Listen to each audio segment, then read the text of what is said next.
आज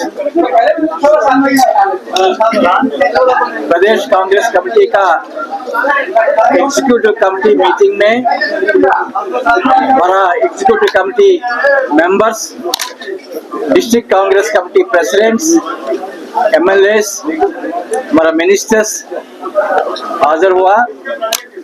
ये मीटिंग का मुख्य उद्देश्य ये है, हम झारखंड में एक कैंपेन, संविधान बचाओ कैंपेन 40 डेज ऑर्गेनाइज करने के लिए, ये प्लानिंग करने के लिए ये मीटिंग हम बुलाया। ये मीटिंग में कुछ इम्पोर्टेंट डिसीजंस हम लिया। झारखंड प्रदेश कांग्रेस कमेटी ये संविधान अभियान कैंपेन को बहुत इफेक्टिवली पीपल तक लेने के लिए हम हर एक परमंडल में एक रैली ऑर्गेनाइज करेंगे।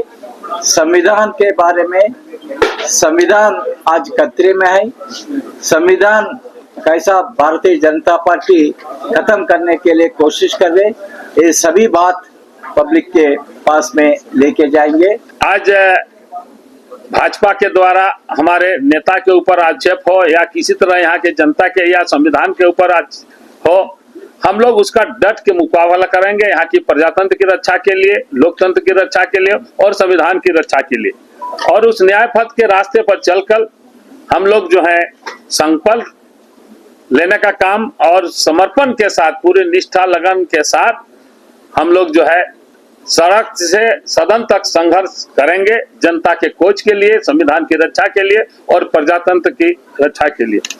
जिन्हें कहा कि संविधान बचाओ जो आज निर्णय हुए हैं इस अभियान के, पहले 4 रैलियां होगी चारों प्रमंडल, जो 23 अप्रैल तक होगा। फिर 1 से 10 तक हम सभी जिलों में करेंगे, मई से 10 मई तक वो सभी जिलों में होगा।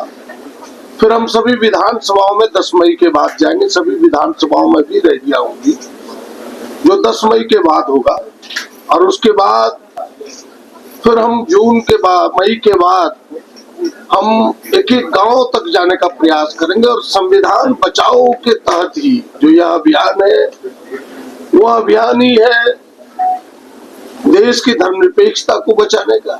वह अभियान ही इंगित करेगा देश में जो संवैधानिक संस्थाएं हैं, जो स्वतंत्र रूप से काम करती है, आज जिसे अपने हथियार के रूप में भारतीय जनता पार्टी की सरकार उपयोग कर रही है, उन बातों को बताने का, ताकि इस देश का संविधान सुरक्षित हो सके, धर्मनिरपेक्षता बचा रहे।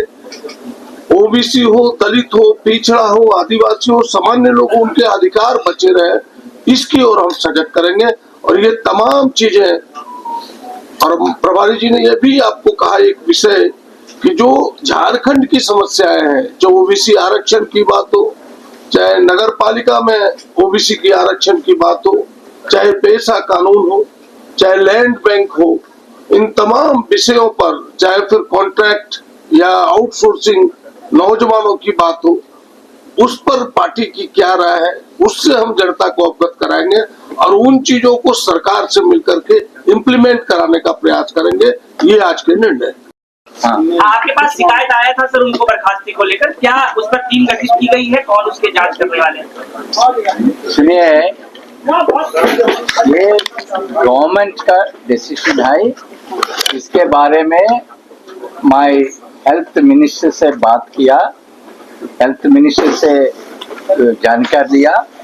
ये गवर्नमेंट का डिसीजन है, ये पार्टी का रिलेटेड नहीं। क्या इंटरनल आप लोग कोई जांच उस पर करने वाले हैं? किसी भी तरीके से है और जिस पर आज पहली बैठक थी, 22 तारीख को ये बैठक करने को निर्देश दिया गया था। आदरणीय के राजू साहब ने हमारी बैठक ली है आदरणीय अध्यक्ष महोदय की उपस्थिति में और जो हमारे सह प्रभारी श्री वेला प्रसाद की उपस्थिति में।